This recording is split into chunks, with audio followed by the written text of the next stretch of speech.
rassemblement de tous les fils du pays.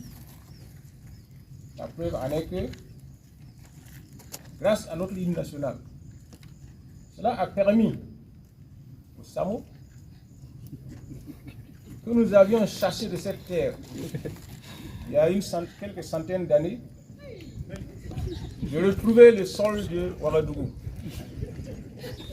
Donc, c'est la preuve vraiment que notre hymne national est un moyen de rassemblement et d'engagement patriotique. Si vous avez remarqué, vers la fin de la chanson, ils ont parlé de Yontoro. Ce qui veut dire que partout où ils vont, ils n'abandonnent pas leurs traditions. Ils n'abandonnent pas leurs habitudes culinaires.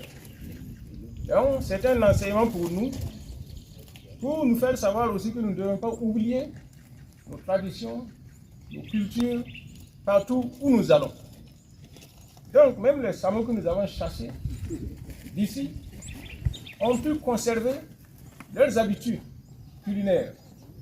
Ils doivent transmettre cela, n'est-ce pas, à tout le peuple burkinabé et à la postérité. Je n'oublie pas d'ailleurs que c'est la révolution qui nous a fait découvrir un des mains des Samo, qui les amenait, je crois. Voilà. Quand le président Thomas Sankara avait décidé d'introduire les mains locaux dans la réception officielle. Donc, je remercie nos amis Samo d'avoir gardé, comment je vais dire là, cette histoire commune à nous tous. Bon, quant aux petits-enfants, c'est l'espoir de notre pays. Je remarque, n'est-ce pas, qu'ils ont tous porté un t-shirt à l'effigie de notre président et avec des jupes, n'est-ce pas, en tenue locale. C'est très symbolique et c'est très parlant. Je remarque aussi que nos amis journalistes ici commencent à se mettre petit à petit en tenue locale, même si certains sont toujours rebelles. Il est temps qu'on s'y mette tous, parce que c'est ça notre identité, c'est ça nos valeurs. Mais il faudrait que les jeunes enfants aient conscience vraiment de ce qu'ils font, pour que longtemps après, quand nous ne serons plus là, ce soit eux qui portent le flambeau de l'identité nationale et de notre patrimoine. Vous avez parlé, n'est-ce pas, de la révolution de Thomas Sankara, notamment Madame, qui a essayé d'expliquer le combat que mènent ces enfants-là. Au temps de Thomas Sankara, il y avait ce qu'on appelait les pionniers. Et aujourd'hui, parmi ceux qui ont survécu, et parmi ceux qui portent haut le flambeau de la lutte actuelle, ce sont les anciens pionniers de la révolution du temps de Thomas Sankara. Donc il faudrait que ces enfants aussi, quelles que soient les intempéries, soient à l'avenir les porteurs du flambeau de la nation. Vous savez que le chef de l'État a délivré un discours important hier. Je vous invite donc à vous en imprégner, à en prendre possession et à faire de ce discours un guide pour nos actions futures. Il a notamment parlé des traîtres de la nation. Comme vous savez, depuis que le président Traoré est là, il y a eu sans cesse de tentatives de déstabilisation, dont beaucoup, la plupart visent l'assassinat particulier du président Ibrahim Traoré, qui est leur bête noire. Pourquoi? Tout simplement parce que, comme au temps de Thomas Sankara, le chemin que nous avons pris remet en cause beaucoup de choses. Ne serait-ce que le Fassodan Fani que nous voulons promouvoir, ça fait des marchés en moins pour les industries du textile. Les mets locaux que nous voulons promouvoir, ça fait des marchés en moins pour les industries alimentaires internationales. Notre politique de souveraineté économique remet beaucoup en cause les intérêts des impérialistes qui avaient fait de notre espace leur chasse gardée. Donc la politique que nous menons actuellement remet beaucoup en cause, surtout les intérêts économiques, culturels et moraux. Nous sommes parvenus à démontrer que l'Occident n'est plus indispensable à la marche de ce monde, parce que d'autres puissances ont émergé et supplombent les puissances occidentales.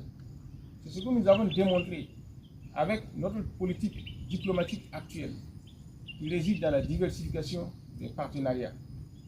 Et tout cela ne plaît pas aux anciens maîtres de nos espaces. Voilà uniquement la cause de tous ces troubles qui sont provoqués. Et pour cela, ils sont prêts à débourser des dollars, des euros, pour parvenir à leur fin. Mais si nous tenons bon, si nous avons conscience de ce que nous faisons et de où nous allons, nous devons pouvoir résister à tout cela.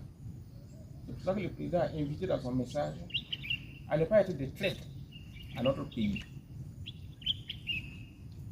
Donc, cette deuxième phase des journées d'engagement patriotique et de participation citoyenne a commencé le 2 octobre, date symbolique de la prononciation du discours d'orientation politique par le camarade président le capitaine Thomas Sankara.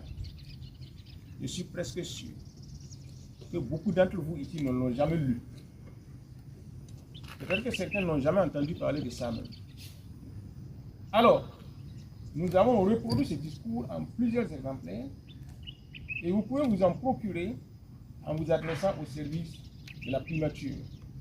Je crois que le directeur de cabinet, ici présent, et le conseiller spécial d'Amiba, ici présent, si vous les contactez, ils pourront vous en donner des exemplaires.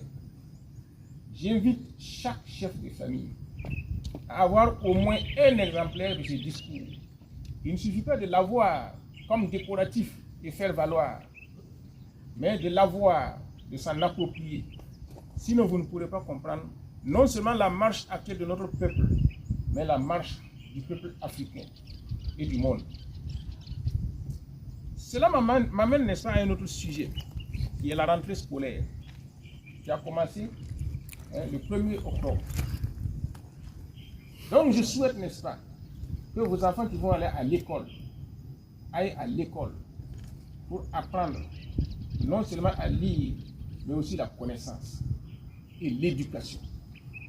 Parce que nous avons toujours dit, vous savez, nos ministères avaient été transformés en ministère des enseignements. Donc, personnellement, j'ai toujours combattu ça, pour qu'on revienne au ministère de l'Éducation nationale. L'enseignement n'est pas une éducation. On peut avoir toutes les connaissances du monde et ne pas être éduqué. L'éducation, nous la connaissions sans école. Dans nos familles traditionnelles, il y avait des systèmes d'éducation qui consistaient à rendre l'enfant utile à lui-même, utile à sa famille, utile à sa société. L'enseignement peut vous donner des connaissances sans que vous ne soyez ni utile à vous-même, ni utile à votre famille, ni utile à votre société. On voit des gens pleins de connaissances qui se suicident parce qu'ils n'ont pas de sens de la vie. Ils ont perdu le sens de leur propre vie. Or, quand vous perdez le sens de la vie, tout devient vide autour de vous. Donc, il ne s'agit pas d'avoir seulement l'enseignement, la connaissance, mais l'éducation qui va vous ancrer dans votre patrimoine national et c'est par là que vous pouvez rayonner dans votre pays et dans le monde. C'est comme l'éducation, c'est comme un arbre. L'arbre pousse par les racines, le tronc et les feuilles rayonnent et les gens peuvent récolter les fruits. C'est ça l'éducation. Donc je vous demande, n'est-ce pas, de contribuer à l'éducation de vos enfants. Que vos enfants ne soient pas comme des simples pintades, n'est-ce pas, qui vadrouillent sans repère. Un enfant bien éduqué circule bien sur la route. Il ne circule pas n'importe comment. Un enfant bien éduqué respecte ses enseignants et ses supérieurs.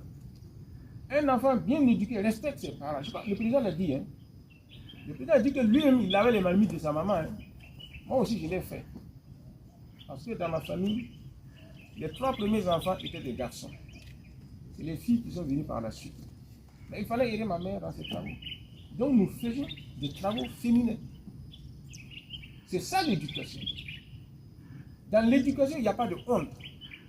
Parce qu'il n'y a pas de sot métier, il n'y a que de sottes personnes. Donc je vous demande, n'est-ce pas, de contribuer à l'éducation de vos enfants. Il y a des parents, une fois que l'enfant est à l'école, là, on le laisse aux enseignants. Les enseignants n'éduquent pas les enfants. Ils leur donnent des rudiments de connaissances. C'est à vous, dans les familles, d'éduquer vos enfants. Et vous-même, vous devez vous éduquer. Si vous n'êtes pas éduqué, quelle éducation vous allez donner à vos enfants? C'est pour ça que je vais vous dire une chose. Vous savez, dans l'évolution du monde a connu plusieurs étapes. Il y a eu une étape où les plus forts étaient les guerriers, les combattants, comme les gendarmes qui sont ici. Ce temps est passé. Les dominateurs du monde actuel, c'est ceux qui ont la puissance économique. C'est pour ça que vous voyez des pays comme les États-Unis, etc., qui dominent le monde. Nous sommes en train de glisser vers une autre étape. Et dans cette étape, ceux qui domineront le monde seront ceux qui auront la connaissance. C'est ceux qui auront la connaissance. Ce n'est pas pour rien que la personne qui a entraîné les enfants là est maître de conférence à l'université. Voilà. Parce qu'elle a la connaissance. Je vous invite à ne pas être en retard dans l'histoire et à avoir la connaissance. Même vous les journalistes qui êtes jeunes ici, là, si vous n'avez pas la connaissance, je lis parfois dans des journaux, où vous racontez des choses, croyant savoir alors que c'est faux, les fondements même sont faux. Mais et vous induisez les autres en erreur. Parce que, vous savez, quelqu'un qui n'a pas la connaissance, c'est quelqu'un qui est résigné, qui ne comprend rien au monde. Alors il a recours aux superstitions, au maraboutage, aux fétiches, qui n'ont aucun effet. La preuve est que nos grands-parents, malgré leurs fétiches, là, ils n'ont pas pu empêcher les colons de venir nous canarder ici. Et actuellement, là, les terroristes qui nous massacrent avec des fusils mitrailleurs, là, mais où sont nos féticheurs qui ne peuvent même pas les détecter et qui ne peuvent pas résister face à eux? Donc, ce sont des éléments de l'obscurantisme dû au manque de connaissances. La connaissance partielle, dont beaucoup sont dotés, et y compris vous les journalistes, conduit à l'arrogance ou à la révolte, ce qui n'est pas constructif. On voit beaucoup de gens s'exciter parce que je sais que 1 plus 1 égale 2, alors donc je suis connaissant, etc. Ce n'est qu'une connaissance partielle, qui n'est pas constructive, qui conduit à l'arrogance ou à la révolte. Mais la connaissance parfaite, ce que je veux que vous acquériez, conduit à la révolution. La révolution n'est pas une révolte. Celui qui est révolté contre quelque chose. Mais il ne sait pas quel est le chemin qu'il faut prendre pour régler le problème de sa révolte. Le révolutionnaire est révolté contre un système qu'il veut réparer et il sait le chemin qu'il faut prendre. C'est ça la différence. Et seule la connaissance parfaite des choses, de l'environnement, de l'histoire, peut vous conduire sur le chemin de la révolution. Mais la connaissance plus que parfaite vous conduit sur le chemin de la sagesse. Quand on parle des sages, des prophètes, etc., ce sont des gens qui ont acquis la connaissance plus que parfaite. Donc la voie de la connaissance est un long cheminement que seuls les persévérants peuvent atteindre. Bon, madame ici est maître de conférence. Elle peut vous dire le chemin qu'elle a parcouru pour être maître de conférence. Et ce n'est pas encore le bout du chemin.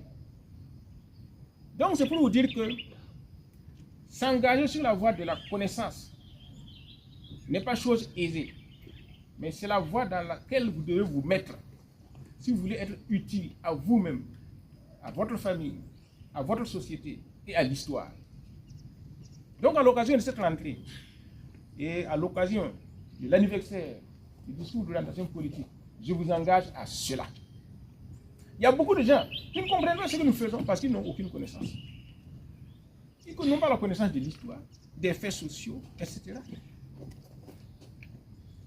Pourtant, vous avez appris à lire.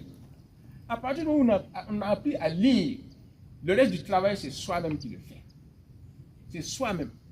Bon, comment je vais dire, moi je loge, n'est-ce pas, sur l'avenue Ousmane Sambène, que vous connaissez tous, pour avoir été le premier cinéaste francophone. Ousmane Sambène n'avait que le certificat d'études primaires. Le reste du travail, il l'a fait lui-même. Nous avons tous étudié L'Enfant Noir de Camara Laye. Camara Laye n'avait que le CAP. Mais il a écrit un classique littéraire. À partir du moment où vous avez appris à lire, à savoir que 1 plus 1 égale 2, BA, ça fait bas. Vous avez les prémices et les fondamentaux pour aller plus loin par vous-même. Le reste, c'est la paresse qui tue tout.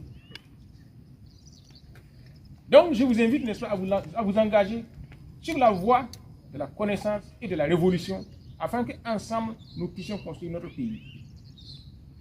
Vous avez vu, n'est-ce pas, ce qui se passe actuellement sur la scène internationale, où Israël a tué, n'est-ce pas, le chef du Hamas, Hassan Nasrallah. Et la réplique est venue d'Iran, située à près de 2000 km d'Israël. Comment les Iraniens ont pu parvenir à cela? Ce n'est pas par le fétichisme, ce n'est pas par les marabouts, ce n'est pas par les incantations, c'est par la connaissance. C'est par la connaissance que vous pouvez vous affirmer et vous défendre. C'est le message que j'ai à vous transmettre à l'occasion de cette rentrée scolaire et à l'occasion de l'anniversaire de la célébration du discours d'orientation politique du 2 octobre 1983. Donc je vous invite sur ce chemin-là, afin que nous puissions tous nous rejoindre pour un Burkinabé 1. Et afin que les Samo puissent savoir que, même s'ils ont été chassés de Ouagadougou, ils peuvent toujours revenir circuler. Et nous les supporterons, nous les tolérerons. Et nous pourrons les orienter sur des chemins encore plus lumineux et plus radieux.